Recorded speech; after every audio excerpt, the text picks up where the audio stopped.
பிரியமான தேவ ஜனமே, இயேசு நேசிக்கிறவங்களுக்கு தான் தாமதத்தை செய்யறாரு. உங்களுக்கு புரியணும்னு நான் பேசிக்கொண்டு இருக்கிறேன். என் அற்புதம் இப்பவே நடந்துடணும், இப்பவே சூழ்நிலை மாறிடணும். நீ வேண்டிக் கொள்ளுகிறது எல்லாம் தேவன் தருவார். ஆனால் நீ விரும்பும் நேரத்தில் அல்ல, உனக்கு தேவையான நேரத்தில் அதை உனக்கு தருவார். Praise the Lord. கிறிஸ்துவுக்குள் பிரியமான தேவஜனங்களே, உங்கள் யாவரையும் இந்த நிகழ்ச்சி வாயிலாய் சந்திப்பதிலே மிகுந்த மகிழ்ச்சி. ஒவ்வொரு வாரமும் திங்கட்கிழமை 7 மணியிலே கிரகிக்க முடியாத காரியம் கர்த்தர் செய்கிறார் என்ற தலைப்பிலே நான் உங்களோடு கூட பேசிக்கொண்டு வருகிறேன். நீங்களும் இந்த சத்தியத்தை கேட்டு அநேகர் கர்த்தர் உங்கள் வாழ்க்கையில் செய்கிற நன்மையை என்னை கூப்பிட்டு என் நம்பருக்கு கால் பண்ணி நீங்கள் சொல்லுகிற சாட்சியை கேட்க கர்த்தர் எனக்கு கிருபை தந்ததுக்காய் நன்றி செலுத்துகிறேன். கடந்த வாரத்தில் 38 வருஷமாய் ஒருவன் வியாதியிலே படுக்கையாய் இருந்தான். இயேசு அந்த மனிதனை சந்தித்தார். உன் படுக்கையை எடுத்துக்கொண்டு நட என்று சொன்னார். அவன் படுக்கையை எடுத்துக்கொண்டு நடந்தான் என்ற சத்தியத்தை நான் உங்களோடு கூட பேசியிருந்தேன். இந்த வாரமும் கூட உங்களோடு கூட பேச வேதத்தில் இருந்து ஒரு சத்தியத்தை கொண்டு வந்திருக்கிறேன். அதற்கு முன்பாக இந்த நிகழ்ச்சி வாயிலாய் உங்களை சந்திக்க கர்த்தர் எனக்கு தந்த கிருபைக்காகவும், இந்த வாசலை ஏற்படுத்தி தந்த சேனல் 316க்கும் அதில் ஒர்க் பண்ணுற எல்லா ஸ்டாஃப்க்கும் இருதயத்தில் இருந்து நான் நன்றியை தெரிவித்துக் கொள்ளுகிறேன். ஸ்கிப் பண்ணாமல் இந்த நிகழ்ச்சியை பாருங்கள். ஆண்டவர் உங்களை நிச்சயமாய் ஆசீர்வதிப்பார் என்று சொல்லுகிறேன். சத்தியத்துக்குள் போவதற்கு முன்பாக இருக்கிற இடங்களில் கண்களை மூடுங்கள். நம் ஜெபித்து கடந்து செல்வோம். மாறா ரேகதலா ஷகதலா துரவரகர நேகதல்யா தரபரபு. Thank you father. இந்த நாளை கரத்தில் நான் ஒப்பு கொடுக்கிறேன். இந்த சத்தியத்தை கேட்கும்படியாய் இன்றைக்கு கர்த்தர் எங்களோடு கூட இடைப்படுவா, கர்த்தர் எங்களோடு கூட பேசுவார் என்று இந்த சத்தியத்துக்கு காத்திருக்கிற ஒவ்வொரு பிள்ளைகளுக்காய் நான் ஜெபிக்கிறேன். இந்த சத்தியம் அவர்களை தொழட்டும்பா. இந்த வார்த்தை அவர்களை திருப்தியாக்க வேண்டும் என்று வேண்டுகிற ஒரு தெய்வீக பிரசனம் அவர்கள் இல்லத்துக்குள் கடந்து போகும்படியாய், ஒரு தெய்வீக பிரசனம் அவர்கள் உள்ளத்துக்குள் கடந்து போகும்படியாய் நான் வேண்டுகிறேன். உன் மகிமை இவர்களை மூடட்டோ, உங்க மகிமை இந்த இடத்தை நிரப்பும்படியாய் வேண்டுகிறேன். இயேசுவின் மூலமாய் ஜெபிக்கிறேன் எனக்கு ஜீவன் தந்த நல்ல பிதாவே, ஆமென். Praise the Lord. கிறிஸ்துவுக்குள் பிரியமான தேவ ஜனமே, மீண்டும் ஒரு விஷயம் கூட உங்களை இந்த நிகழ்ச்சி வாயிலாய் பார்ப்பதில் மிகுந்த மகிழ்ச்சி என்பதை தெரிவித்துக் கொள்ளுகிறேன். உங்களோடு கூட நான் பேச வேண்டும் என்று வேதத்திலிருந்து எடுத்திருக்கிற காரியம் யோவான் 11வது அதிகாரம் முதல் வசனம் வாசிக்க கேட்போம். மரியாளும் அவள் சகோதரியாகிய மார்த்தாளும் இருந்த பெத்தானியா கிராமத்தில் உள்ளவனாகிய லாசரு எனும் ஒருவன் வியாதிப்பட்டிருந்தான். ஆமென். இந்த மரியாளுடைய சகோதரனாகிய ஒருவன் வியாதிப்பட்டிருக்கிறான். அன்பான தேவ ஜனமே, கிறிஸ்துவுக்குள் பிரியமான தேவ பிள்ளைகளே, இந்த மனுஷன் வியாதிப்பட்டிருக்கிறான் என்பதை இந்த சகோதரிகள் தெரிவிக்க வேண்டும் என்று விரும்புகிற மனிதரை நான் உங்களுக்கு காண்பித்து கொடுக்க விரும்புகிறேன். இவர்கள் யாருக்கு இவன் வியாதிப்பட்டு இருக்கிறான் என்பதை தெரிவிக்க விரும்புகிறார்கள்? அந்த நபர் யார் என்று இந்த வேதம் சொல்லுகிறது. அதே அதிகாரத்திலே 6வது வசனம், அவன் வியாதியா இருக்கிறதற்காக அவர் கேள்விப்பட்ட பொழுது தாம் இருந்த இடத்திலே இன்னும் 2 நாள் தங்கினார். என் கிறிஸ்துவுக்குள் பிரியமான தேவ ஜனமே, அந்த லாசரு என்கிற மனிதன் வியாதியா இருக்கிறான் என்பதை இந்த மாத்தாலும் மரியாளும் சொல்ல வேண்டும் என்று நினைத்த நபர் நான் பிரசங்கிக்கிற இயேசு கிறிஸ்து. இந்த இயேசு கிறிஸ்துவுக்கு இந்த லாசரு என்கிற மனிதன் வியாதிப்பட்டிருக்கிறான் என்கிற தகவல் போகிறது. இந்த தகவலை கேட்ட இயேசு, அம்மா இப்படி ஒருத்தன் வியாதியாப்பட்டிருக்கிறான், இவன் யார் இயேசுவுக்கு? இதே அதிகாரம் 3வது வசனத்தை வாசிக்க கேட்போம். அப்பொழுது அவனுடைய சகோதரிகள், ஆண்டவரே நீர் சிநேகிக்கிறவன். ஹலோ கிறிஸ்துவுக்குள் பிரியமான தேவ ஜனமே, இந்த மாத்தாலும் மரியாளும் லாசருவை யார் என்று காண்பித்து தருகிறார்கள் என்றால், இயேசுவே நீர் சிநேகிக்கிற பிரியமான தேவ ஜனமே, இயேசு நேசிக்கிறவங்களுக்கு தான் தாமதத்தை செய்கிறாரு. உங்களுக்கு புரியணும்னு நான் பேசிக்கொண்டு இருக்கிறேன். என் அற்புதம் இப்பவே நடந்துடணும், இப்பவே சூழ்நிலை மாறிடணும். நீ வேண்டிக் கொள்ளுகிறது எல்லாம் தேவன் தருவார். ஆனால் நீ விரும்பும் நேரத்தில் அல்ல, உனக்கு தேவையான நேரத்தில் அதை உனக்கு தருவார். நீ விரும்பும் பொழுது அது கிடைக்கணும்னு நினைக்கிறல்ல என் கிறிஸ்துவுக்குள் பிரியமான தேவஜனமே, உனக்கு வேண்டிய நேரத்தில் அதை கர்த்தர் உன் வாழ்க்கையில கொண்டு வருவார். இந்த லாசரு என்கிற மனுஷன் ஆண்டவருக்கு ரொம்ப பிரியமானவன் தான். ஆனா இவனுக்கு உடல்நிலை சரியில்லைன்றதை கேட்ட இயேசு அங்க 2 நாள் தாமதித்தார்னு வேதம் சொல்லுது. நான் இன்னும் கூட உங்களுக்கு சில காரியங்கள் இந்த வசனத்திலிருந்து காண்பித்து தர விரும்புகிறேன். 17வது வசனத்தை கூட நம்ம வாசிக்க கேட்போம்.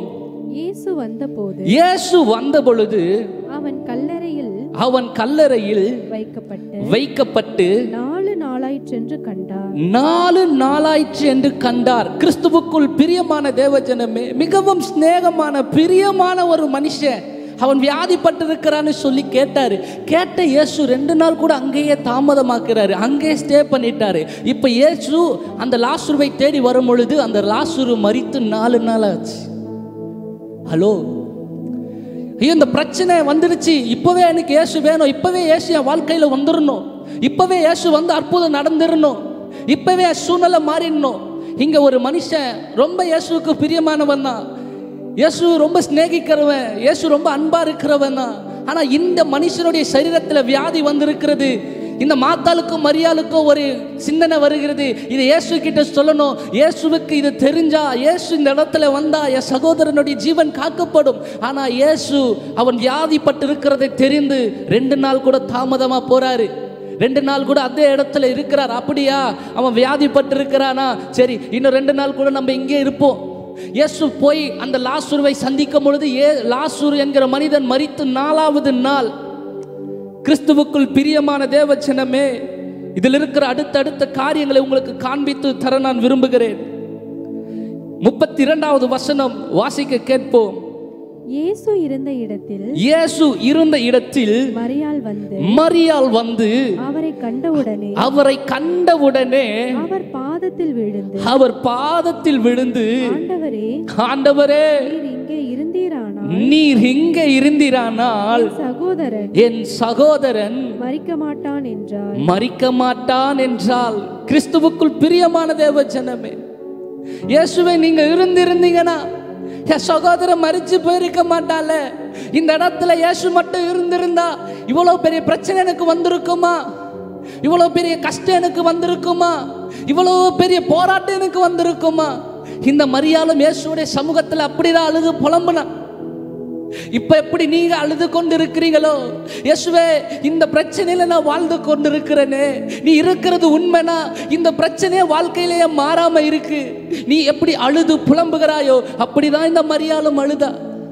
உன் கண்ணீரை பார்த்து இயேசு நகைப்பார் என்று நினைக்காத, அவர் உன் கண்ணீரை பார்த்து சந்தோஷப்படுவார்னு நினைக்காத.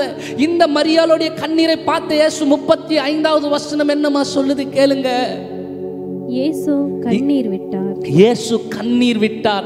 கிறிஸ்துவுக்குள் பிரியமான தேவஜனமே, நீ படுகிற போராட்டம், நீ படுகிற கண்ணீர், நீ படுகிற துன்பம், இது எல்லாம் இயேசு அறிந்து கொண்டிருக்கிறார். அதெல்லாம் பார்த்து அவர் சந்தோஷப்படுறாரு நினைச்சிடாத. நான் உனக்கு ஒரு காரியம் சொல்ல விரும்புகிறேன். ஒரு சிலையை உருவாக்க ஒரு உளியும் சுத்தியும் தேவைப்படும். இது நல்லா நம்மளுக்கெல்லாம் தெரிஞ்ச விஷயம்தான். அந்த சிலையை உருவாக்கணும்னா உளி அந்த கல்லை வந்து குத்தி உடைக்கணும். அந்த கல் கதறி கொண்டு இருக்கிறது, இந்த உளி என்ன குத்தி கொண்டே இருக்கிறது சொல்லி ஒரு காரியம் சொல்லி தர விரும்புகிறேன். உன்னை உருவாக்க அந்த உளி சுத்தியல் கிட்ட அடி வாங்கி கொண்டிருக்கிறத மறந்துடாத. நீ உருவாக்கப்படணுன்றதுக்காக இயேசு உனக்காக கண்ணீர் சிந்தி கொண்டிருக்கிறார். வலி உனக்கு மட்டும் இல்லை, அந்த உளிக்கும் வலி இருக்கு, இயேசுவுக்கும் வலி இருக்கு. இந்த மரியாளுடைய கண்ணீரை பார்த்து இயேசு கண்ணீர் சிந்தினார்னு வேதம் சொல்லுது. 39வது வசனத்தை நான் காண்பித்து தர விரும்புகிறேன். இயேசு கல்லை எடுத்து போடுங்கள் என்றார். ஹல்லேலூயா. கிறிஸ்துவுக்குள் பிரியமான தேவஜனமே, அங்க லாசருவை கல்லறைக்குள்ள வைத்துட்டாங்க, ஒரு கல்லை வச்சு மூடிட்டாங்க. அந்த கல்லை எடுத்து போடு என்று இயேசு சொல்றார். மீண்டும் மேல இந்த வசனத்தை வாசித்து முடிப்போம். மரித்தவனுடைய சகோதரி ஆகிய மார்த்தாள் அவரை நோக்கி ஆண்டவரே, இப்பொழுது நாருமே 4 நாளாயிற்று என்றால். கிறிஸ்துவுக்குள் பிரியமான தேவஜனமே, இந்த மரியாள் யாருன்னா இயேசுவுக்கு ரொம்ப பிரியமான ஒரு மரியாள். இந்த மரியாள் சொல்றாங்க அந்த கல்லை புரட்டி போடுன்னு இயேசு சொல்லும் போது, இயேசுவே அந்த கல்லை எப்படி புரட்டி போட முடியும்? உள்ள அடக்கம் பண்ணப்பட்டு இருக்கிற அந்த மனிதன் இறந்து 4 நாள் ஆயிடுச்சு. இப்போ அந்த கல்லை புரட்டி போடணும்னா அது நாரும்னு சொல்றாங்க. இன்னைக்கு நிறைய பேருடைய வாழ்க்கை எப்படி லாசருவுடைய சடலம் கல்லறைக்குள் வைக்கப்பட்டு மூடப்பட்டு இருக்கிறதோ அந்த மாதிரி எல்லா சூழ்நிலையிலும் முடிந்தது என்று முடித்து ஓரங்கட்டி இருப்பீங்க. இன்னைக்கு இயேசு உங்க வாழ்க்கையில கடந்து வந்து அந்த கல்லை புரட்டி போடு என்று சொல்றத நான் என் ஆவியில உணர்ந்து உங்களோடு கூட பேசிக் கொண்டிருக்கிறேன். I feel in my spirit, என் ஆவியில நான் உணர்கிறேன் கர்த்தர் அந்த கல்லை புரட்டி போடு என்று சொல்லுகிற சத்தத்தை. உன் வாழ்க்கையில் இன்றைக்கு இயேசு கடந்து வந்திருக்கிறார். இந்த மரியாள், இந்த இயேசு இந்த மரியாள் கிட்ட சொல்றாரு. இந்த மரியாள் சொல்றாங்க அது நாரும், மரித்து 4 நாள் ஆச்சு, அந்த கல்லை புரட்டி போட்டா நாரும்னு சொல்றாரு. அதே அதிகாரத்தில் 43வது வசனம் கூட இவைகளை சொன்ன பின்பு லாசருவே வெளியே வா என்று உரத்த சத்தமாய் கூப்பிட்டார். கிறிஸ்துவுக்குள் பிரியமான தேவ ஜனமே, இன்னைக்கு உனக்காக ஒரு உரத்த சத்தம் உண்டாகி கொண்டு இருக்கிறது. உள்ளே அடக்கம் பண்ணப்பட்டு இருக்கிறது, உள்ளே முடிந்தது.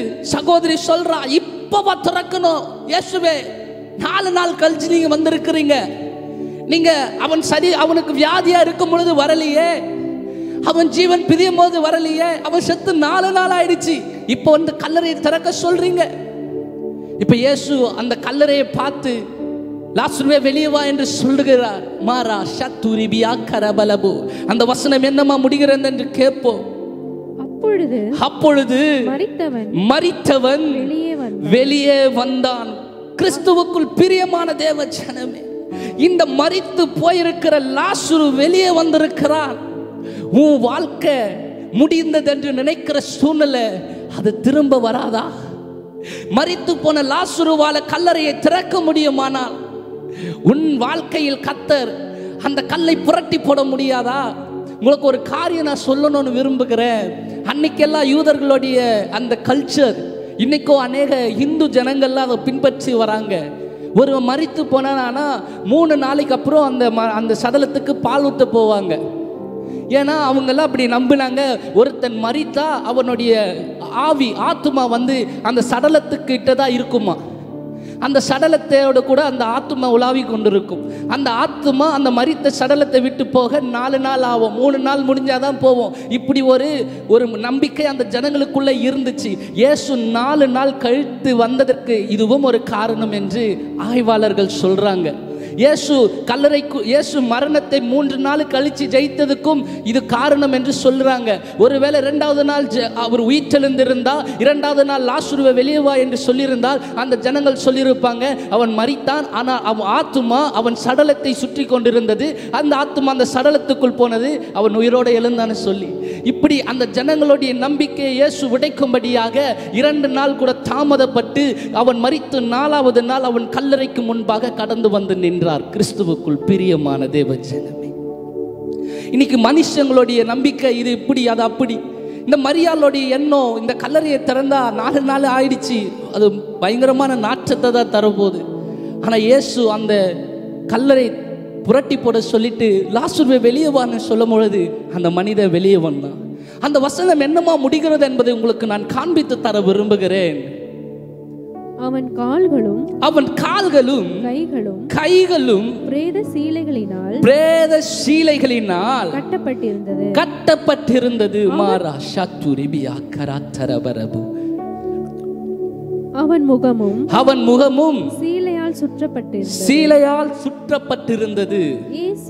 இயேசு அவர்களை நோக்கி இவனை கட்டவிழ்த்து விடுங்கள் என்றார். கிறிஸ்துவுக்குள் பிரியமான தேவ ஜனமே, ஏன் இந்த வசனத்தை நான் உங்களுக்கு காண்பித்து தரேன் என்றால், இன்னைக்கு இயேசுவோடைய வார்த்தை அநேகருடைய வாழ்க்கையில வந்துருச்சு. அவர் பயங்கர சத்தமா இந்த லாசருவை வெளியே வான்னு கூப்பிடுறாரு. அந்த சத்தம் இன்னைக்கு அநேகருடைய வாழ்க்கையில அநேகரை உயிர்ப்பித்து கொண்டிருக்கிறது. ஆனாலும் சிலர் கட்டி இன்னும் மாறாம இருக்கு. பார்த்துக்கோங்க, இந்த லாசரு உயிரோட வெளியே வந்துட்டான், ஆனா அவளை கட்டி வைத்திருந்தார்கள். அந்த கட்டு அவனுக்கு மாறாமல் இருந்தது. இன்னைக்கு நான் உங்களோட தீர்க்க தரிசனமாய் ஒரு வார்த்தையை சொல்ல விரும்புகிறேன். ராஷா துருவியா கரஹரனா தேரேலே.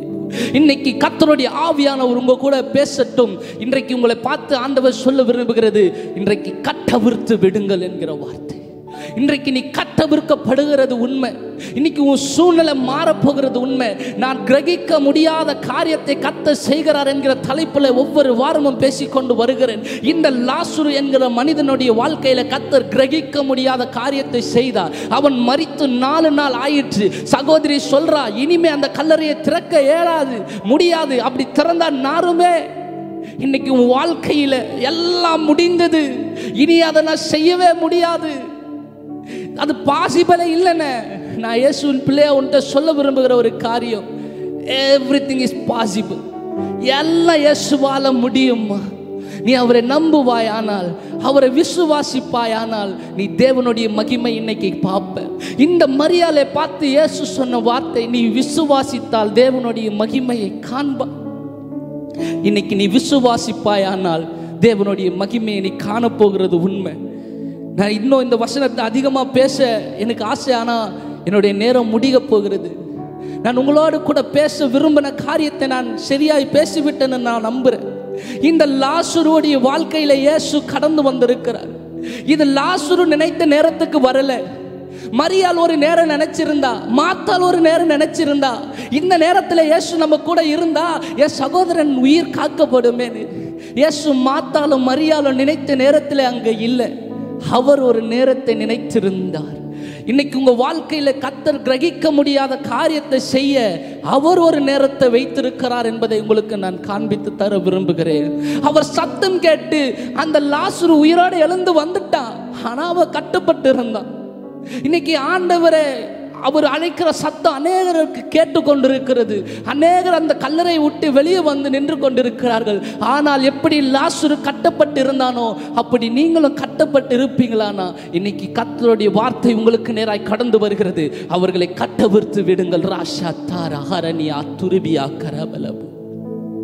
நன்றி தகப்பனே, உங்களுக்கு நேராக இந்த வார்த்தை திரும்ப ஒரு விஷயம் கூட பேசுகிறேன். இன்றைக்கு கர்த்தர் உங்களை கட்டவிர்த்து விட விரும்புகிறார். கிறிஸ்துவுக்குள் பிரியமான தேவ ஜனமே, இன்னைக்கு இயேசு வாழ்க்கையில கடந்து வந்திருக்கிறார். இது மனிதர்கள் குறித்து வைத்திருந்த காலமும் நேரமும் அல்ல. கர்த்தர் உன் வாழ்க்கையில கிரகிக்க முடியாத காரியத்தை செய்ய முன்குறித்து வைத்திருக்கிற நேரம். அவர் செய்ய நினைத்தா அதை தடுக்க ஒருத்தரால முடியாது. அவர் முன்குறித்தார்னா அதை மாற்ற ஒருத்தராலையும் முடியாது. என் வாழ்க்கையில எல்லாம் முடிந்தது நான் நினைச்சிட்டேன், இனிமே நம்ம வாழ்க்கை எங்கடா மாறப்போகுது? உங்களுக்கு தெரியுமா, நான் என்னுடைய 10th ஸ்டாண்டர்ட் முடிச்சுட்டு நான் என்னுடைய வேதாகம கல்லூரிக்கு போகும் பொழுது அதுக்கு இடையே இருந்த வருஷங்கள் ஏறக்குறைய 9லிருந்து 10 வருஷம். படிப்புனா என்னன்னே தெரியாது, பேனானா என்னன்னே தெரியாது, எல்லாம் முடிந்தது என்று நினைத்து கொண்டிருந்தேன். கர்த்தர் 10 வருஷத்துக்கு அப்புறம் என் கையில திரும்ப ஒரு பேனா பிடிக்க வாய்ப்பு தந்தார். திரும்பி அந்த எஜுகேஷனுக்குள்ள போக எனக்கு வாய்ப்பு தந்தார். எனக்கும் நம்பிக்கை இல்லை. என் வாழ்க்கையில கர்த்தர் கிரகிக்க முடியாத காரியத்தை செய்தது உண்மைனா இன்னைக்கு உன் வாழ்க்கையில செய்வார். எல்லாம் முடிந்தது, இனிமே என்னென்ன நடக்க போகுது? எல்லாம் முடிந்தது. என் குடும்பத்துடைய சூழ்நிலை முடிந்தது. என் மனைவி அவங்க கிட்ட நான் நிறைய பேசிட்டேன், இதுக்கப்புறம் அவங்க கிட்ட என்னால் பேச முடியாது. என் கணவர்கிட்ட நிறைய நான் சொல்லிட்டேன், இதுக்கப்புறம் என்னால் அவரை புரிய வைக்க முடியாது. என் பிள்ளைங்களுடைய வாழ்க்கை சூழ்நிலை மாறாது. நான் நிறைய முயற்சி பண்ணிட்டேன், நிறைய ஜபமே பண்ணிட்டேன். நான் சொல்றேன், நீ நினைக்கிற நேரம் அல்ல, கர்த்தர் உனக்கு வைத்திருக்கிற நேரம் ஒன்று இருக்கிறது. அந்த நேரம் வரும் பொழுது கர்த்தர் கிரகிக்க முடியாத காரியத்தை செய்வது உண்மைமா? நீ கண்ணீர் சிந்தி கொண்டிருக்கிறாயா? இந்த மரியாள் சிந்தின கண்ணீரை பார்த்து இயேசு கண்ணீர் சிந்தினார் என்று வேதம் சொல்லுகிறது. நீ சிந்தும் பொழுது அவர் ஒன்றும் நகைத்து கொண்டு இல்லை. நீ நினைக்கலாம், நம்ம இப்படி அழுது புலம்பிக் கொண்டிருக்கிறோமே, இயேசுவே இதெல்லாம் உனக்கு கேட்குதா? இயேசுவே நீ இதெல்லாம் பார்த்து கொண்டிருக்கிறாயா? ஹே, இயேசு உனக்காக கண்ணீர் சிந்தி கொண்டிருக்கிறார். அவர் உனக்காக ரத்தம் சிந்திருக்கிறார். அவர் ஜீவனை உனக்காக தந்திருக்கிறார். அவருடைய நாமம் எல்லாவற்றுக்கும் மேலான நாமம். அவருக்கு பரலோகத்தில் சிங்காசனம் இருந்துச்சு, ஆனா உனக்காக அவர் எல்லாத்தையும் தூக்கி போட்டு இந்த பூமியில வந்திருக்கிறார். தெரியுமா? அந்த இயேசு உனக்கு ஒரு குறித்த நேரம் வைத்திருக்கிறார். அன்பான சகோதரா, சகோதரி, அன்பான அம்மா, இந்த சத்தத்தை கேட்டு கண்ணீரோடு இருதயத்தில் வேதனையோடு இந்த சத்தத்தை கேட்டிருக்க என் அம்மாவுக்கு நான் சொல்ல விரும்புகிறேன், உங்களுக்கு ஒரு நேரம் வைத்திருக்கிறார் அம்மா. இந்த லாசருவை உயிரோடு எழும்ப செய்ய கர்த்தர் ஒரு நேரத்தை வைத்திருந்தது போலதான் நீ நினைக்கிற மாதிரி முடிந்து போன விஷயத்துல கர்த்தர் ஒரு காரியத்தை உன் வாழ்க்கையில செய்ய போகிறார். அதை கண்டு ஜனங்கள் பிரமிக்க போறாங்க, அதை கண்டு ஜனங்கள் சொல்ல போறாங்க, கர்த்தர் இவர்களோடு கூட இருக்கிறார்னு சொல்லி. ஏன் இயேசு உடனே வரல? ஏன்னா அந்த இடத்துல பிதாவோடைய நாம மகிமைப்படணும்ல. ஏன் உன் சூழ்நிலை உடனே மாறல தெரியுமா? பிதாவோடைய நாம மகிமைப்படணும்னா இந்த பிரச்சனையை நீ அனுபவித்து ஆகணும், இந்த சூழ்நிலையை நீ கடந்து வந்துதான் ஆகணும். ஆனா இது ரொம்ப நாளைக்கு இல்லம்மா, உனக்கு ஒரு நேரம் குறித்து வைக்கப்பட்டு இருக்கிறது. அந்த நேரம் வரும் பொழுது இயேசு உனக்கு முன்பாக நின்று ஒரு பலத்த சத்தத்தை சொல்லுவார். நான் தீர்க்க தரிசனமாய் சொல்லுகிறேன், அந்த சத்தம் மடிக்கப்பட்டு துணிகளினாலே சேலைகளினாலே சுற்றி வைத்திருந்த லாசருவை வெளியே வர செய்தது. உன் சூழ்நிலையை அப்படியே அந்த சத்தம் வெளியே வர செய்யும். உன்னை கட்ட உறுத்து விடுகிற நாள் சமீபித்து இருக்கிறது. இந்த சத்தத்தை கேட்டுக்கொண்டு இருக்கிற தேவ பிள்ளை, இன்னைக்கு கர்த்தர் உன்னோடு கூட இடைப்பட்டார் நான் நம்புறேன். அப்படி இருக்கிற இடங்கள்ல உங்க கண்களை மூடுங்க. உன் கண்ணீரை இயேசு பார்த்து கொண்டிருக்கிற, நீ கண்ணீர் சிந்தி கொண்டிருக்கிற, ராத்திரியில ஒவ்வொரு நாளும் நீ கண்ணீர் சிந்தி கொண்டிருக்கிற. என் கண்ணீரை யாருமே பார்க்கலன்னு, என் கண்ணீரை யாருக்கும் தெரியாது. நான் சிரிக்கிறது தான் இங்க நிறைய பேருக்கு தெரியும், நான் சந்தோஷமா இருக்கிறது நிறைய பேருக்கு தெரியும். எல்லாருடைய வார்த்தையும் இவனுக்கு என்னடா பிரச்சனை, ஆனால் எனக்கு தெரியும் ஒவ்வொரு ராத்திரியும் என் உள்ளம் உடைந்து கொண்டிருக்கிறது, நான் கண்ணீர் சிந்தி கொண்டிருக்கிறேன். உன் கண்ணீரை இயேசு பார்த்து கொண்டிருக்கிறான் மனதேவ பிள்ளை. Thank you father. அப்படி இருக்கிற இடங்களில் உங்கள் கண்களை மூடி உங்களை ஆண்டவரிடத்திலே ஒப்பு கொடுங்க. அழுது கொண்டிருக்கிறேன், என் கண்ணீரை துடைக்க யாருமே இல்லை, எனக்கு ஆறுதல் சொல்ல யாருமே இல்லை என்று நினைத்து கொண்டிருக்கிறாயா? இந்த மரியாளுடைய வாழ்க்கையில இயேசு கடந்து போனது உண்மை. அந்த மரியாள் கண்ணீர் சிந்தினதை பார்த்து இயேசு கண்ணீர் சிந்தினது உண்மை. முடிந்தது என் சகோதரனுடைய வாழ்க்கை.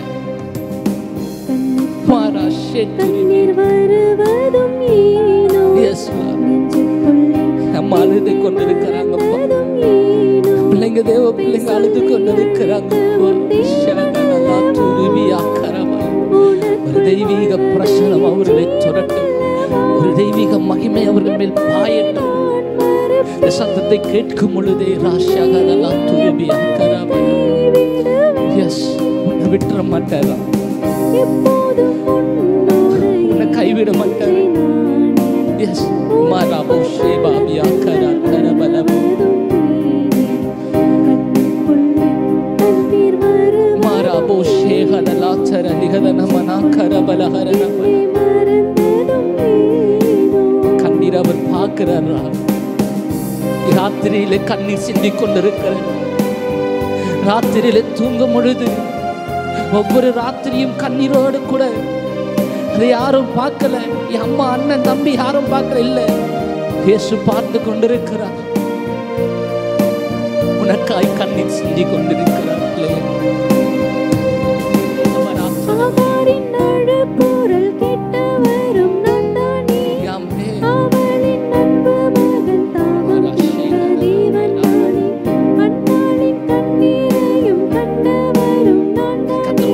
பேசிக் கொண்டிருக்கிறார். கர்த்தர் அநேகருடைய கருவை திறக்கிறத ஆவியிலே உணர்ந்து கொண்டிருக்கிறார். திருமணமாகி குழந்தை இல்லாத இருக்கிறீங்களா? இன்னைக்கு கர்த்தர் உங்க கருவை தொடுகிறார். இனி சாத்தியமே இல்லை, இனி நடக்காதே. இயேசு இன்னைக்கு வாழ்க்கையில கடந்து வந்திருக்கிறது உண்மை. கண்ணீரை பார்த்து அவர் கண்ணீர் சிந்திருக்கிறார்.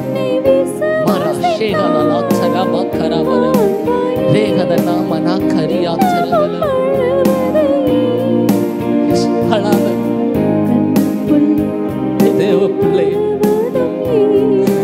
இன்னும் அழ வேண்டாம்.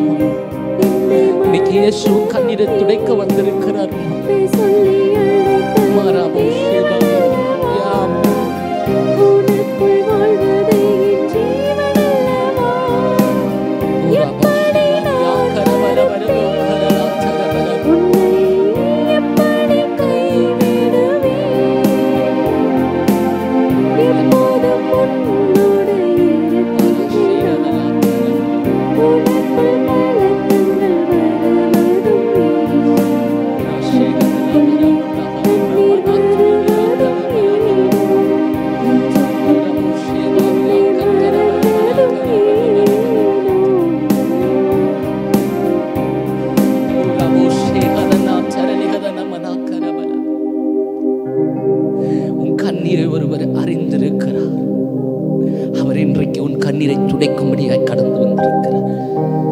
ஜெபித்துக் கொண்டிருக்கிற இந்த வேளையிலே பரிசுத்த ஆவியானவர் என்னோடு கூட இடைப்பட்டார்.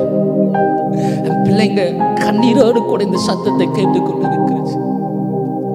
இன்றைக்கு இந்த சத்தத்தை கேட்கிற அன்பான தேவ பிள்ளையே, உன் கர்ப்பம் அடைக்கப்பட்டிருக்குமானால் இன்றைக்கு கர்த்தர் உன்னை பார்த்து சொல்லுகிறார், நீ கண்ணீர் சிந்தி கொண்டிருக்கிறாய் அல்லவா வெகு நாளா, இன்னைக்கு உன் கண்ணீரை பார்த்து ஒருவர் கண்ணீர் சிந்துகிறார்.